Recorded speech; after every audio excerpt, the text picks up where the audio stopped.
can't believe they actually did it. Over the last several games, the Dallas Mavericks have been heavily depleted due to the plethora of injuries that we've been sustaining all season long. In tonight's last game before the All-Star break, the Dallas Mavericks were without even more players. And even though we had none of our starters and many of our bench players had to play starter minutes, Jason Kidd still found a way to get these guys in the right position to win, and we got our second dub. We are in a 2-game win streak on the way to All-Star break. So in this video, we're going to take a look at how well did they play this game, the good, the bad, and who stood on business. But how's it going, everybody? My name is Marcel Martin. This is Mavs Digest, bringing you the latest news on everything Mavericks related. And before we get started with today's video, we're currently sitting at 19,739 subscribers, getting very, very close to 20K. But if you want to be up to date on everything Mavericks related with our live streams, our watch-alongs, our news vids, and everything else in between, make sure you subscribe so you don't miss out on a single thing that we do. But as I've said before, the Dallas Mavericks have been dealing with health injuries left, right, and center. We just can't catch a break. Someone is always hurt. And obviously, before the All-Star break and also in the second half of a back-to-back, the Dallas Mavericks were obviously going to sit our more veteran players as Kyrie Irving and Klay Thompson were both out in tonight's game, resulting in a few of our bench guys having to step up. But that wasn't a problem for this team. We were fighting for the lead, going back and forth. Never once was this game ever too far away from us, as the defense was holding solid, the offense was finding itself, and we were playing with just bench guys that usually don't see the floor until garbage time, making big plays. Players like Kessler Edwards, who has been playing great defense ever since we really had a need for him, but in tonight's game, his offense came out of nowhere, knocking down his threes, attacking the basket, put back dunks and layups. It was amazing. And obviously our boy Max Christie, the second coming of Kobe Bryant, was looking very, very good tonight. Wasn't the most efficient game from a scoring standpoint. However, as a starter, he obviously had to take more shots. We also saw Jaden Hardy just kind of disappear and Brandon Williams up here looking like the better option. And although Spencer Dinwiddie had his weird moments, we also had Dante Exum, who looked very, very well, and Kyler Kelly got a few minutes. So let's take a look at the box score and see how well everyone actually played. Tonight's game, Omax had 10 points, 1 steal, 3 rebounds, shooting 5 of 9 from the floor, 0 of 1 from 3. A very quiet game from Omax, but the presence was definitely felt, trying on defense, but also just able to score on offense, getting easy buckets, backdoor cuts. Omax was everywhere. And Kessler Edwards playing 40 minutes. I just realized he played the most minutes on the entire roster. Had 15 points, 3 assists, 9 rebounds, almost got a double-double, shooting 3 of 4 from 3 and 6 of 12 from the floor. Kessler Edwards definitely surprised me tonight. Like I said, he's a player whose defense is obviously there. Him and Omax and even Max Christie, those are our three-headed little defensive monsters off the bench. Omax is finding his confidence in his offense. He does like to be more passive. Definitely doesn't take initiative or confidence in his shots, only unless it's an easy bucket. We know Max Christie has all the confidence in the world as he has been playing great for us ever since the trade deadline. But when it comes to Kessler Edwards, we knew his defense was there. We knew that the effort was going to be there from him. The offense just wasn't unlocked. And then today, out of nowhere, the first 3 threes just all sank in, and it was amazing. And ever since those first threes went in, everything looked good for the Mavericks. Kessler Edwards definitely surprised me tonight, and I hope we see more in the future as we will need him with all these injuries. And just continue with the box score, Spencer Dinwiddie had 18 points. He also had 4 turnovers along with 6 assists and 3 rebounds, shooting 1 of 7 from 3, 6 of 13 from the floor, and 5 of 5 from the free throw line. Spencer was doing those Spencer things, able to score, play, make, pass the ball. The defense of Spencer Dinwiddie is just never there. He had 3 personal fouls, second most on the team. He had 4 turnovers. In spurts, I love Spencer, and in other spurts, it's like, man, can you go to the bench and just cool off? You never really get too much of what you like from Spencer. You get a little bit of it, and you also get a little bit of what you don't like.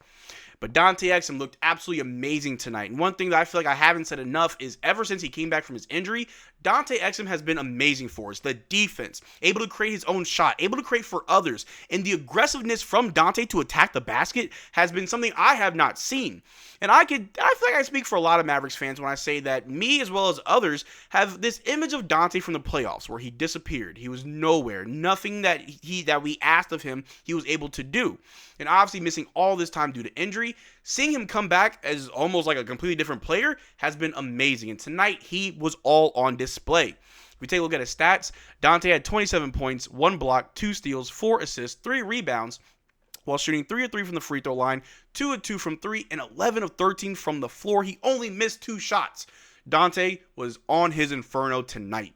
But Max Christie, the young Kobe, in 39 minutes had 19 points. He did have 4 turnovers, but he had 1 block, 3 steals, 5 assists, 5 rebounds. He shot 3 of 11 from 3 and 8 of 19 from the floor. Like I said earlier, Max Christie, in one part, yes, he had a great game, played excellent defense, just picking up guys full court, doing all those Max Christie things of scoring, passing, rebounding, getting blocks and steals.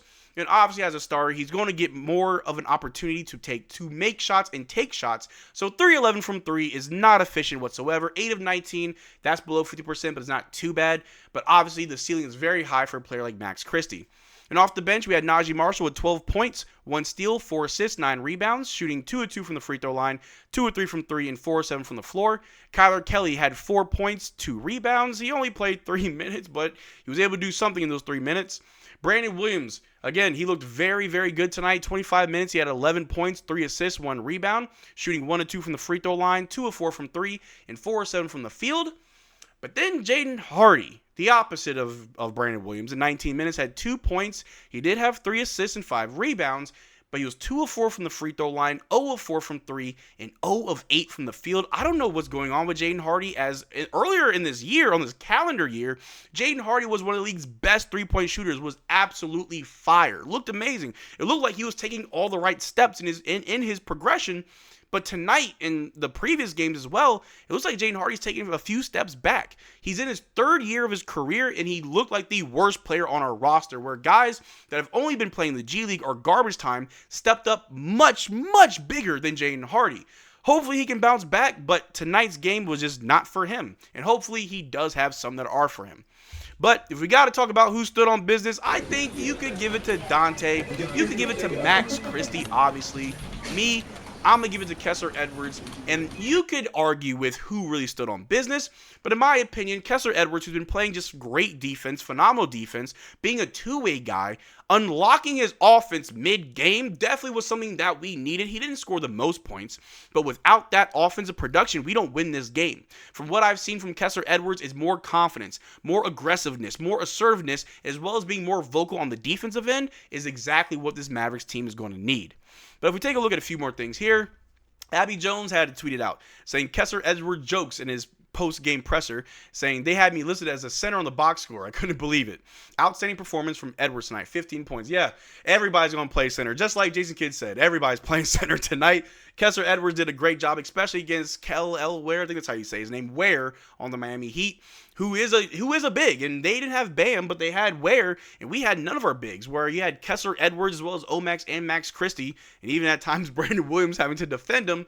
They all did a good job through committee. And just following this up, Kessler Edwards, like I said, in my opinion, stood on business. Had 15 points, which was his Mavs career high, 8 rebounds, Mavs career high, and 3 3-pointers made, Mavs career high. And he had the highest plus-minus of any Mavericks tonight. Just more proof that he definitely stood on business, turned things around. It was a definite asset for this Mavericks team in tonight's big win. But the last thing that we're going to take a look at right here, Panda Hank. Shout out to Panda Hank. He tweeted this out saying Dante Exum is a winner. Max Christie is a winner. Brandon Williams is better than Jaden Hardy. Kessler Edwards is on his way to evolving to a PJ Washington type player. Jaden Hardy to China. Now, Jaden Hardy, hopefully Hardy Party can turn it around. Hopefully things get better for him. Like I said, he is in his 3rd year, about to start his 4th year next year. We just re-signed him, and it looks like he's taking steps back in his progression, and I don't know if going back to the G League is going to solve any of that. Maybe he needs more consistent minutes, more consistent role. But if these other guys that aren't getting consistent minutes, if these other guys aren't in a consistent role or able to step up when needed, then what excuse does Jaden Hardy have other than maybe he needs to go somewhere else where he can actually flourish and grow? But that's all I got for you guys today. Thanks for making part to the video. Make sure to check out our Twitter and Discord. Links in the description below. Consider becoming a channel member. We are doing a giveaway every single month on this channel. Only way to enter our giveaways is to become a channel member of any tier. But till next time, y'all take care. Drink water. Peace.